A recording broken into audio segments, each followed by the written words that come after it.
De volta na Rede 98, Radiocast. De volta com o Radiocast, essa é a 98, eu sou a Rede do Bem. E para você que está sintonizado no rádio, nós estamos no 98.3. Hoje é dia de Outro Mundo. Isso aí, coluna de Outro Mundo. Hoje, Paulo Werner e Albert Eduardo vão nos contar sobre um caso de avistamento de naves e seres na cidade de Cláudio, aqui em Minas Gerais. O assunto hoje vai render porque Paulo hoje me pediu até para a gente abrir, para a gente dar um tempo a mais para ele hoje. Boa tarde, Paulo Werner. Boa tarde, Albert, querido. Mateus, Opa! Antonella e Adroaldo, que está invadindo aí o espaço. Você chegou agora. Olha o avistamento acontecendo aí, Paulo. Olha o avistamento. Você botou seu microfone? Fala, Glincoln. Boa tarde, gente. Boa tarde, Mateus. E aí, Opa. como é que tá, Albert? Esse camarada tá vivo hoje, não sei porquê, viu? Mas tá. Tamo aí. Tamo aí. Desfibrilador veio aos 50 minutos do segundo tempo. Esse é o meu. Ô, Fernanda, antes de começar a entrar no tema, eu vou pedir para a Amanda colocar a imagem número 1, porque o Albert falou no programa anterior que ele veio, né? Sobre a edição número 18 da OVNI Pesquisa. Sim. Ela deve chegar agora da gráfica essa semana.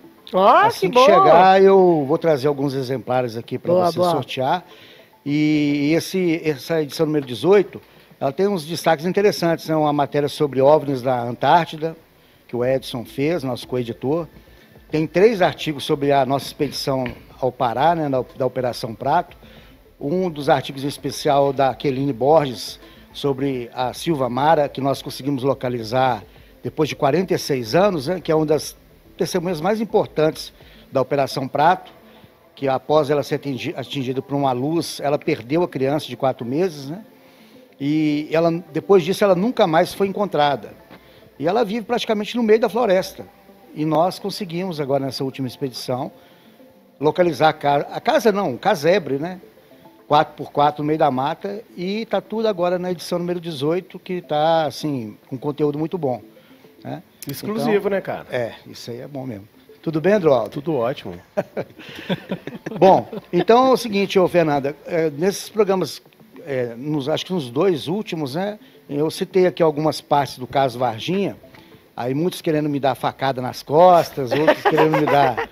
Mas esse caso vai ser sempre assim, porque Paulo. assim, aí, tanto é que o Edson, que é o coeditor da revista, que é um dos pesquisadores principais do caso, ele fez uma live domingo no canal dele, e ele até me citou, né, falando que nós temos opiniões diferentes, mas nós somos amigos, são Sim, opiniões. É do jeito que tem que ser, né, Paulo? Aqui mesmo, eu estava discutindo isso lá agora de fora, ali, antes de entrar.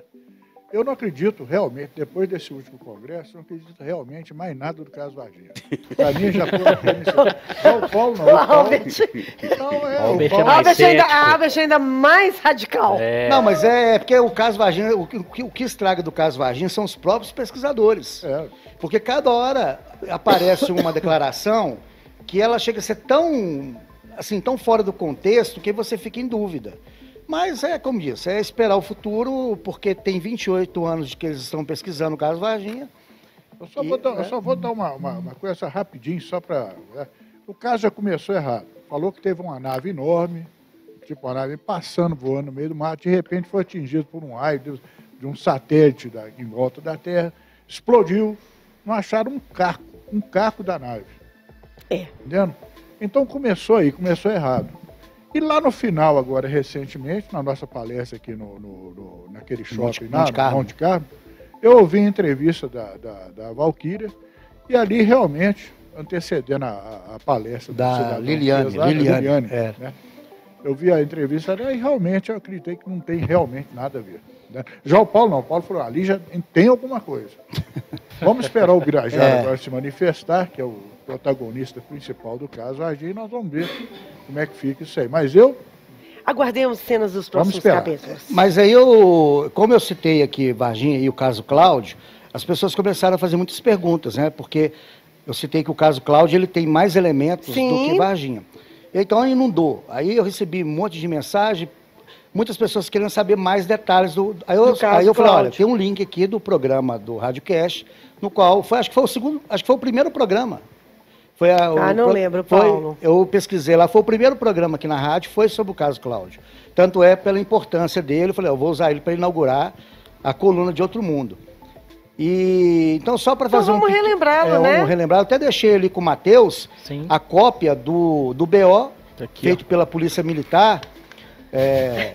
Tá tudo registrado, tudo aqui, tudo registrado. O Edson conseguiu esse boletim de ocorrência, né?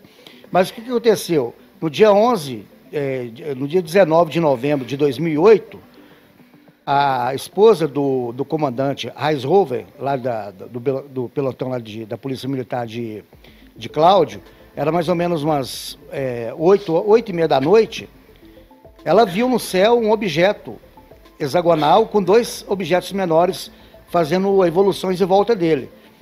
E esse objeto, ela chamou o marido, né, o capitão lá, e eles começaram a observar esse objeto. Esse objeto foi em direção à catedral lá de Cláudio, né, Nossa Senhora Aparecida, e à medida que essa nave foi aproximando do bairro Bela Vista, as luzes foram apagando. As luzes foram estourando dos postes de luz, né? Elas não só apagavam, elas estouravam. E aí o capitão Reishofer ligou para a delegacia e pediu para que fosse enviada uma viatura até o bairro Bela Vista para averiguar aquilo. Que é o bairro dele, né? Onde ele mora lá, onde fica a catedral, né? Chegando lá, a viatura viu os objetos, e esse objeto ele transpôs a BR, né, 262, e foi no sentido, se não me engano, no sentido, uma cidade próxima lá, acho que é Oliveira.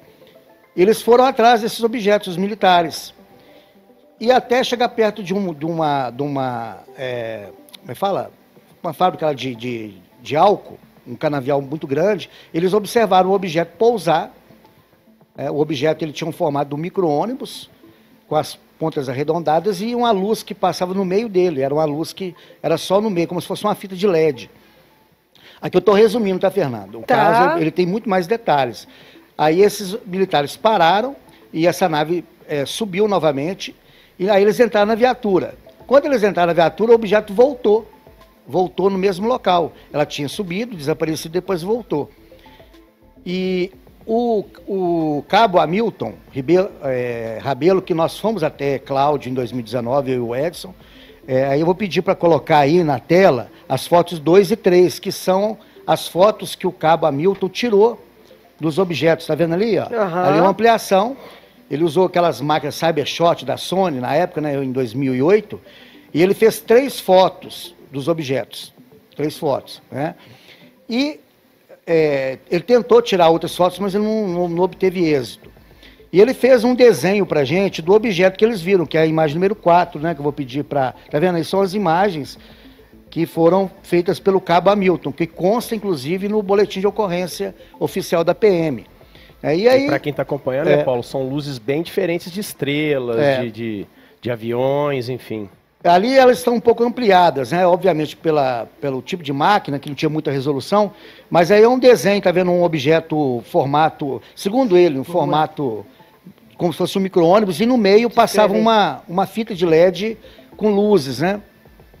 E o interessante, Fernando, que ele falou que teve uma hora lá que um policial tentou pegar a arma, e ele não conseguiu sacar a arma do coldre, a mão dele ficou paralisada. Esse desenho que a gente está vendo aí é o desenho do que seria a nave? Esse desenho foi feito pelo cabo Rabelo. A gente foi, ela tem esse formato cilíndrico, né, Paulo? Aí parece um charuto. A gente foi na casa dele, na imagem número 5, tem ele e o Edson. A gente entrevistou, ele fez o desenho para a gente lá na mesma hora. Inclusive, ele fez esse desenho também para o pessoal da Força Aérea Brasileira aqui de Lagoa Santa, que foram na casa dele, mas eu vou falar mais para frente. Na verdade, olhando assim, fica parecendo, de uma forma muito rústica, óbvio, um dirigível. Daquele balão dirigível, sabe? Sim. Zeppelin. O Zeppelin, exatamente. Aliás, o Paulo foi um dos primeiros, ou o primeiro que desmistificou aquela aparição daquele Zeppelin, né? Aham. Que a tiazinha falou que era um disco voador e tudo. Porque na época do programa do Gugu, Liberato. Isso aí, igual você falou, faz lembrar um pouco. Faz E ano lembrar que aconteceu sim. isso mesmo? Ah, eu não vou lembrar. Foi na década de Não, 90. eu tô falando desse caso aí agora. 2008. 2008. Então, vê aqui é uma coisa assim. Que, Próximo. sabe? Então, justamente é isso. Agora eu estava vendo aí aquela foto que dá uma multicor. O caso do Ocilo José aqui na Serra do Cipó também dava. Era uma coisa em forma de um losango, né? Porque as luzes que estão aqui. As luzes aqui, ó. Tem uma aqui que de fato. Aí são as fotos sem ampliação. Sim. São borrões, mas tem uma aqui que é colorida, né? Você vê multicor, Não tem, né? Multicor. Ele fala que as luzes. Minha mãe via isso no mato, ela falava que era uma alma. Mas o interessante, Fernando, é que esse objeto, quando ele estava sobrevoando ali o bairro Não Bela parece Vista, estrela, não. foi visto por centenas de pessoas em Cláudio. Né? Não foi somente os militares que viram. E movimentava, né? Como se diga. Né? E esses objetos, eles faziam movimentos circulares sobre a cidade. Eles sumiam, desapareciam. E esse objeto principal, que era esse que ele fez o desenho, tinha dois menores, um formato de redondos, né, com a cor incandescente, e o outro parecendo um prateado. Ele falou que parecia ferro em brasa. E não eram pequenos também, não. Essas bolas, ele falou que era do tamanho de um carro, fazendo movimentos circulares, né? E o interessante é que isso foi no dia 19. E no dia 20, esses objetos voltaram a aparecer. E o capitão, né, o Reishoven, ele, junto com outros militares, eles foram tentar interceptar esses objetos, e aconteceu o mais impressionante, que consta, inclusive, no boletim de ocorrência. Eles viram dois seres fora da nave, no canavial, e o interessante, Fernando, que a nave estava pousada e eles viram um lago. Aí, então eles pararam a viatura, e eles falaram assim, não tem como passar, não, que tem um lago aqui. E eles ficaram de longe observando os seres. Eles falaram que os seres, eles tinham luz, mas eles não emanavam luminosidade. Era como que eles chamam no boletim de pequenos seres humanoides. Pequenos, de 90 centímetros. Eles não conseguiram ver detalhes, tipo pés, mãos, mas eles viam que eles tinham braços, né, cotovelos, alguma coisa assim.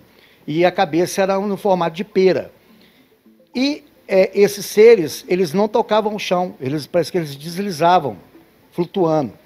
Eles tentaram fotografar os seres, só que quando eles olhavam pelo visor da câmera, não aparecia nada.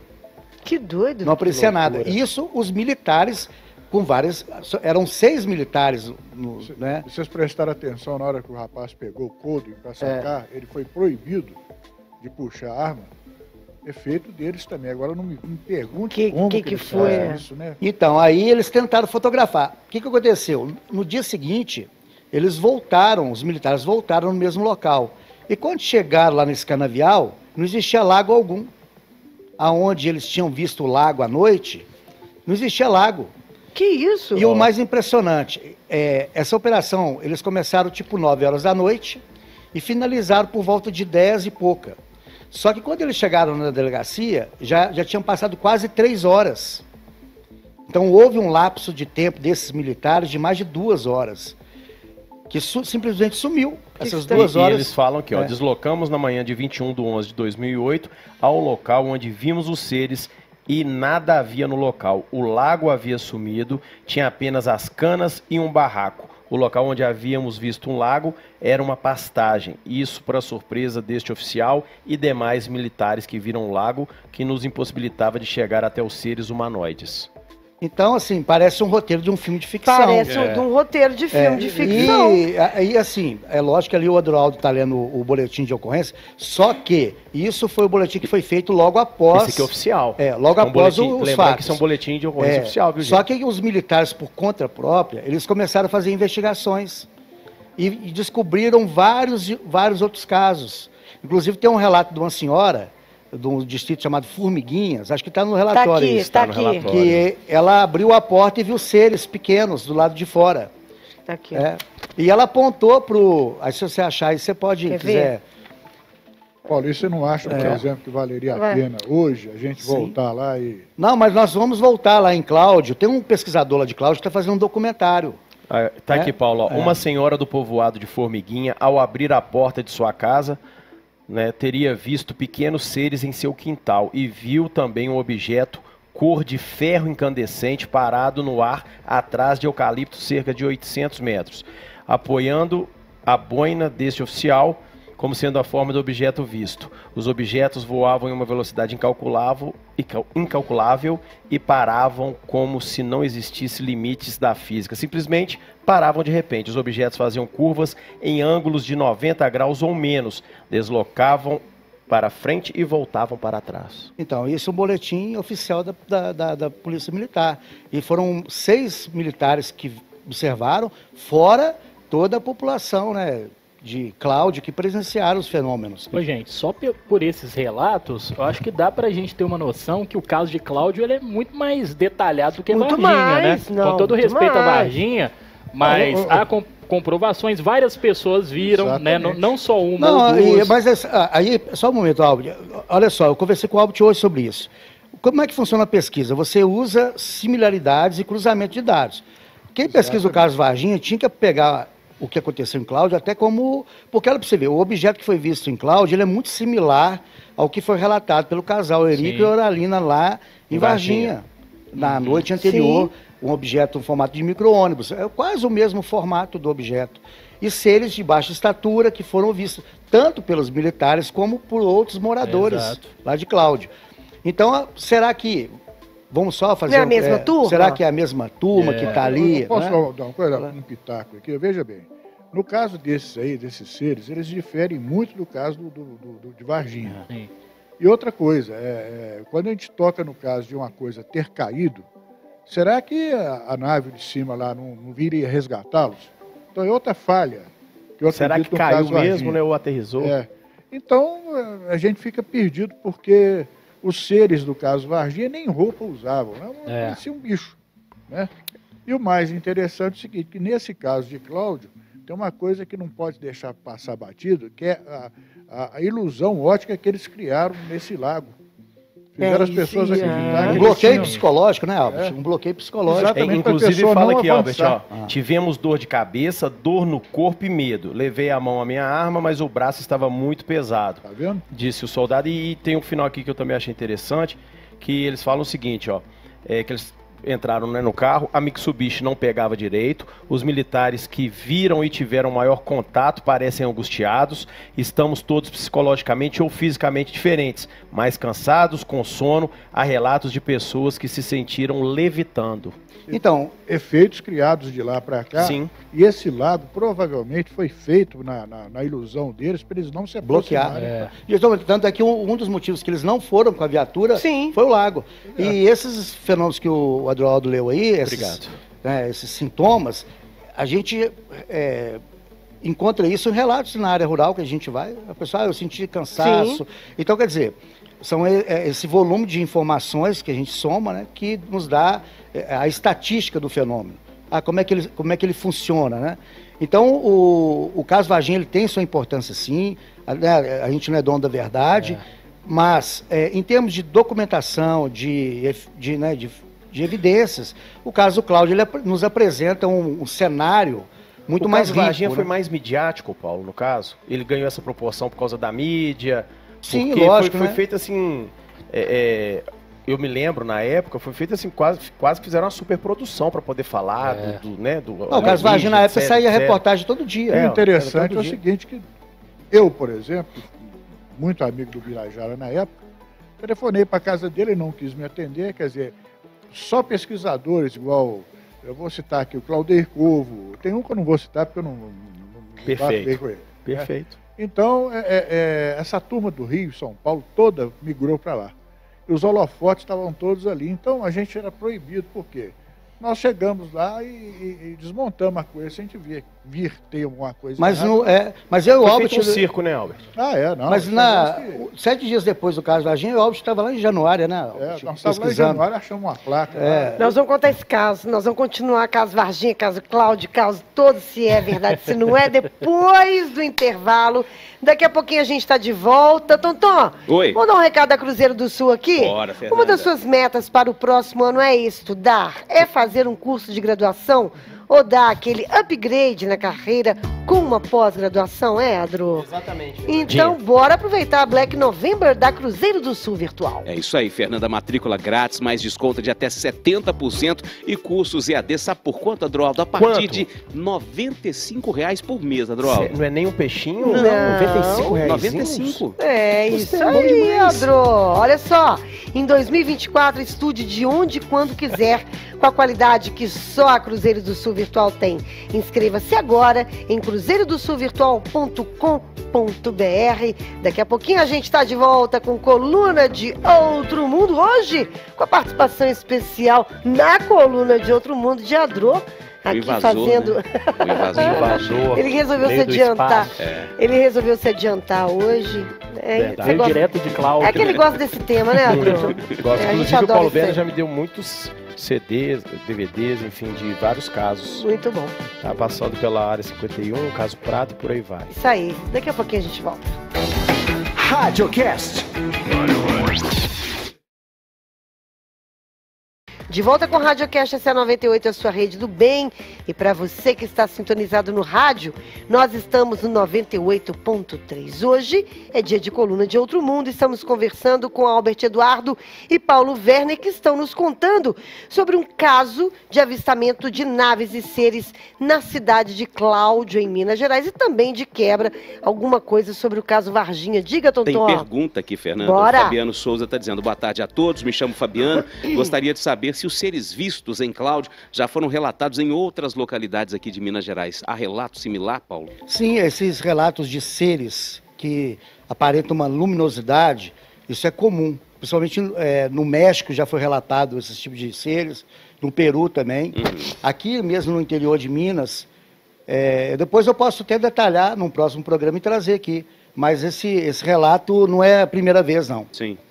Estão perguntando Um abraço aqui pro Fabiano. do livro azul aqui, estão cobrando essa resposta. né, Ah. Paulo? Sim, Paulo. Fernando, o livro azul, eu dei uma pesquisada, tem um filme que foi feito baseado nesse livro. caso, né? Caso 449, né? 4499, né? 1499. Inclusive, se 4.499. agora eu não vou lembrar o nome do filme aqui, mas se ele pesquisar no YouTube, colocar caso, tal, vai aparecer o nome do filme. Aí eu li lá rapidamente, Olha aí, parece doutor.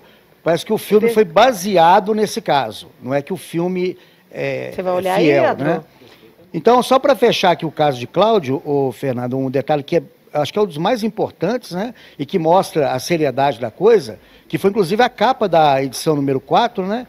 Que essa edição, ela esgotou, foi a primeira edição que esgotou, assim, que é um militar, né? Que, tá vendo, observando um óbvio militar da Força Aérea.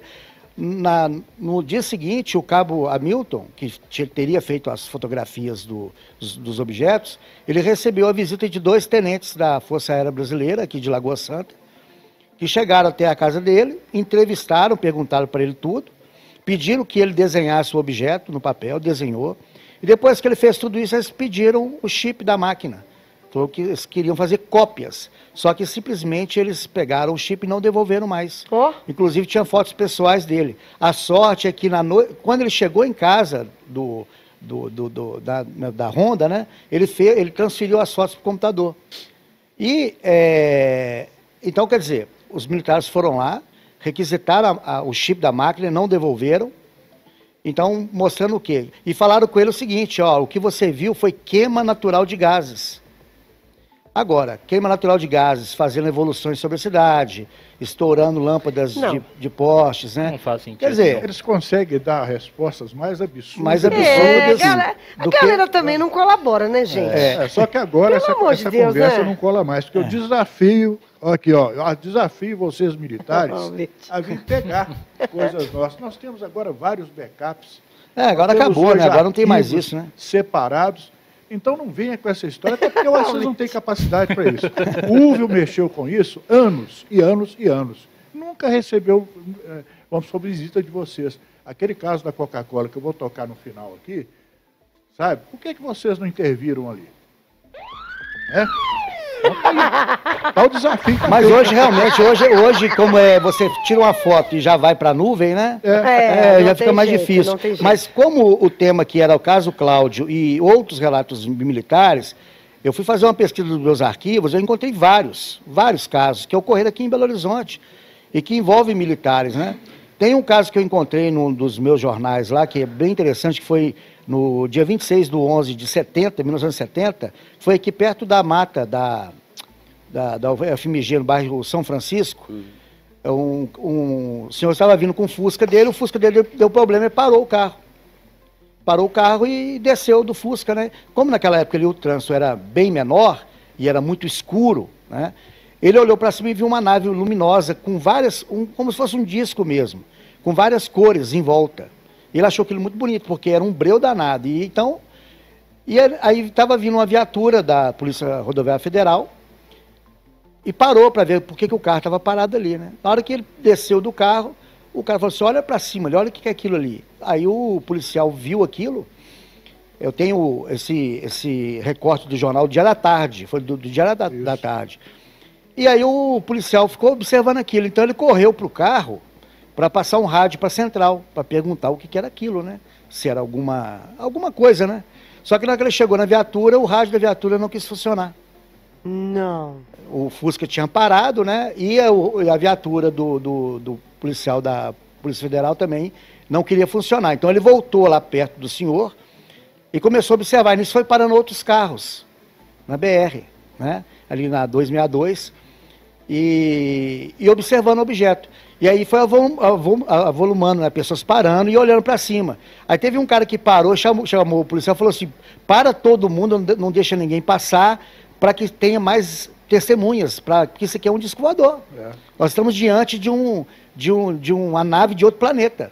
Gente, Paulo. Aí o policial correu pro carro novamente e o rádio funcionou. Aí ele entrou em contato com a central e falou, olha, o que eu vou fazer? Ele falou assim, olha, você registra tudo, né? E depois você não passa as informações. Aí nisso, as rádios na época, rádios, TVs, começaram a receber centenas de ligações das pessoas que estavam vendo esse disco voador e ligando para a rádio, para a TV e para os jornais. E tanto é que nos dias seguintes saíram várias reportagens falando desse objeto que foi visto aqui na mata da UFMG e que envolveu esse policial da Polícia Rodoviária Federal. Isso foi que ano, Paulo? Em 1970. 70. É. Então, tem um outro caso, Albert, na década de 60, teve um outro caso que eu me lembrei aqui agora, que o Uvio pesquisou, inclusive está registrado nos jornais, tudo. O pessoal da torre ali da Pampulha, na época, eu não sei se você se recorda, não tinha aquele bairro Dona Clara ali do lado, que eles povoaram aquilo tudo, a pista era limpa. E de repente, dois soldados ou oficiais falaram assim, olha gente, o que é aquilo ali no final da pista, lá do outro lado, você olhando da Lagoa da Pampulha para cá, lá no fundo, eles viram uma coisa muito luminosa, rodando assim, ó. Aí o comandante falou assim, sargento, pega esse jipe aí, vai com praça para lá e procura saber o que é isso aí, porque pode chegar um avião aí, como é que vai fazer, né?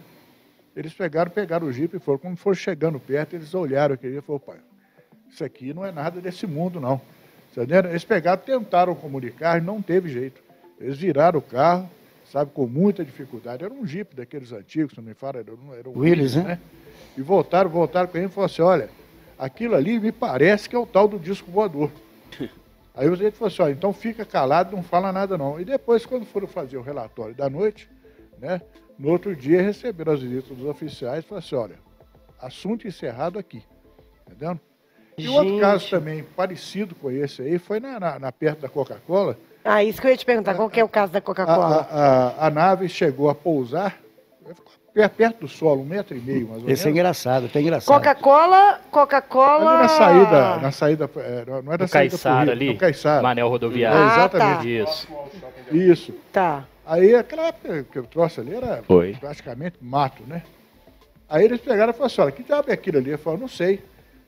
Vamos lá perto para ver. Na hora que eles chegaram perto, eles ficaram observando a distância, que aquele helicóptero ali é meio esquisito. E pegaram e comunicaram, né, que era para bloquear ali, porque tinha um helicóptero pousado ali. E de repente aquele helicóptero começou a levantar e passou por cima deles e fez assim. Os militares, eles bloquearam a estrada achando que era um helicóptero. Aí Meu parou, Deus. eles pararam e falaram, para aí que tem um helicóptero do exército ali, então os militares, sem saber que era uma nave, pararam o trânsito na BR. Ajudaram a nave a sair. Pra... Agora, o curioso disso tudo aí, que eles falaram o seguinte pra gente, mas espera aí, helicóptero faz muito barulho, porque nós não fazíamos um zumbido, entendeu? Um comentou com o outro e falou assim, fica sendo helicóptero mesmo, entendeu? Flanelinhas intergalácticos, né? Vieram buscar a receita da Coca. Tá Tem uma... Vieram buscar receita. No final das contas, gente, o que eles queriam mesmo é só o segredo da Coca-Cola. Tá guardado. É só isso. Mas iam ter que pagar uma grana violenta. Nossa Senhora. Mas aqui, pegando o gancho do que o Albert falou, o cabo Hamilton, né, esse do caso Cláudio, eles foram proibidos de falar sobre o caso durante um tempo. Tanto é que esses depoimentos, né, que vieram à tona foi bem anos depois. E essa entrevista que eu e o Edson fizemos com o cabo Hamilton na casa dele lá em Cláudio... Ele ainda está vivo. Está vivo, ele está fazendo faculdade por acho que é de Direito agora. Quem está acompanhando pela live, ele é novo, pelas outras plataformas, a foto agora do Paulo Velho. Aí tá vendo? Ele é até novo, Hamilton, então ele... José Reinaldo. Então ele nos atendeu lá, beleza, falou tudo e ele falou que por conta própria, ele pesquisou vários outros casos. Ele falou que, só para encerrar, né, que o tempo está acabando, ele falou que 2 dias depois que aconteceu o caso de Cláudio, uma pessoa entrou em contato com ele, falando que estava pescando no rio que tem lá em Cláudio, esqueci o nome do rio aqui agora, e que ele viu esses objetos passando por cima do rio, na hora que ele estava pescando. Os 2 objetos com os 2 menores em volta. Então, assim, imagine quantas outras testemunhas também não viram isso, né, esses objetos. E a minha intenção é voltar lá em Cláudio, fazer um levantamento bem mais minucioso, né? Porque é um caso bem interessante que envolveu muita gente, militares, a CEMIG teve que trocar as lâmpadas de todos os postes. Então, para ilustrar um pouco do que acontece em Minas Gerais. Já vou falar, não me chama não, que eu vou. Vou levar o Adroaldo comigo dessa vez. Obrigado. Pode falar, Matheus. E por que esses casos que são mais concretos do que Varginha tem menos mídia, né, dentro da ufologia? Eu acho que, sabe o que acontece? Como no caso de Varginha eles alegam que houve a captura de um ser, então isso aguça a curiosidade. Capturaram um ser, né? Então aí você fica naquela expectativa de que o exército tem em posse alguma coisa. O caso de Cláudio é o seguinte, eles fotografaram, foi confiscado as fotos, mas aí acabou por aí. Mas não tem um ser, né? Ser ou não ser. Não tem a coisa para dar continuidade. Então, acredito que seja isso. E também porque, na época, o Fantástico fez uma mídia daquilo. Isso contribui. O que mantém o caso Varginha vivo até hoje é isso. São aonde estariam esses seres se realmente eles existem. Então, acho que isso responde. Não é possível, mais uma vez... Foi tudo para muitos claros. Uma outra falha, né, no caso. Não é possível que o Exército Brasileiro ia levar esses seres para um hospital lá de Varginha, sendo que os melhores hospitais do Brasil estão com as Forças Armadas. Levar isso para lá, sabe? Depois vem com a narrativa que teve um avião aqui que veio dos estados. Não é possível que ninguém viu se desembarcando alguma coisa. O aeroporto assim, aquele trânsito de gente para todo lado. Porque o que pega é isso, né? Por que levariam uma criatura para um hospital regional? Isso aí. Assim, pode ser que isso aconteceu de fato, mas a ESA próxima ali de Varginha, um helicóptero se pousasse em Varginha, levava essa criatura para qualquer hospital militar em questão de minutos. Então, assim, mas é aquele negócio, a gente não é dono da verdade e esperar para ver. Um dos pesquisadores do caso Varginha vai fazer algumas declarações daqui a alguns dias, vamos ver se realmente ele vai vir com algo palpável ou se vai só retroceder. Então, é o que a gente também espera. Muita coisa. Eu acho que vai ser isso que vai ser feito, porque eu conheço um pouco o Bira. Eu lembro que uma vez numa rádio lá de Varginha, nós fizemos dando uma entrevista, nós falando sobre o caso do Thomas Green Norton, entendendo? E ali tinha um monte de mídia em cima daquele cidadão. E nada daquilo que era falado ele fazia, mas ele tinha uma fama extraordinária. Então... Vamos esperar. Nosso tempo está acabando, infelizmente... Assim que Bira, então, sair aí na mídia, falar as coisas, vocês vêm... Nós voltamos aqui. A gente volta a comentar isso aqui no nosso programa. Um beijo para vocês. Obrigado. Quem quiser saber mais, é só entrar lá, OVNI Pesquisa, não é isso? A revista sai que dia? Sai agora essa semana, vai chegar da gráfica essa semana. Conteúdo exclusivo, né? Vou trazer aqui para vocês aqui. Tá certo, combinado. Um beijo para vocês. Obrigada.